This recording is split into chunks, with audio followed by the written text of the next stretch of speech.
ম্যাচের শুরুতেই একটু ব্যাকফুটে পড়ে যাওয়ার পর এই ধরনের উত্তেজনাপূর্ণ ম্যাচ অথবা high voltage match last 16 match যখন কোয়ার্টার ফাইনালে যাবার সুযোগ, একটা মানসিক চাপ অথবা স্নায়ু চাপ যেটাকে আমরা বলি, সেটাও তো থাকে দু দলের উপর।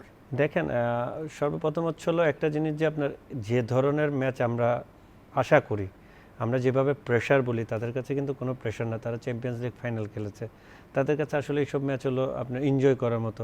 হ্যাঁ, প্রেশার দেশের খেলার তো কিছু জায়গায় প্রেশার হয়, যখন আপনি প্রেশার তখনই নেবেন যখন আপনি পেনাল্টি মিস করবেন, আপনি 1 ভার্সেস 1 গোল মিস করবেন, আপনি ডুয়েল বল জিততে পারবেন না, আপনি গোল রিসিভ করবেন খুব সিলি মিস্টেকে, তখন আপনার জন্য এগুলো প্রেশার।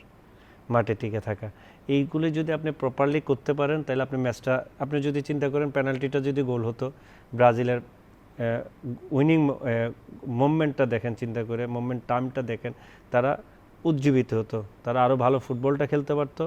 নরওয়ে তাকে গোল করতে আসতো, নরওয়ের পিছনের স্পেসগুলি বিনি বলেন, আপনি কোনিয়া বলেন, রেয়ান বলেন, এই স্পেসগুলি তারা নিতে পারতো। যা যে চেঞ্জিংয়ে নামলো এনরিক বলেন, হ্যাঁ, নেইমার বলেন, তারা এই যে ওপেন যখন খেলতে আসতো নরওয়ে, তখন আপনি স্পেসটা নিয়ে কাজে লাগাতে পারতেন। আপনি গোল মিস করলেন, দুর্দান্ত খেলেছে আপনার নরওয়ের গোলকিপার, সব কিছু মিলে প্রত্যেকটা ডিপার্টমেন্টে নরওয়ে বেটার ফুটবল খেলেছে।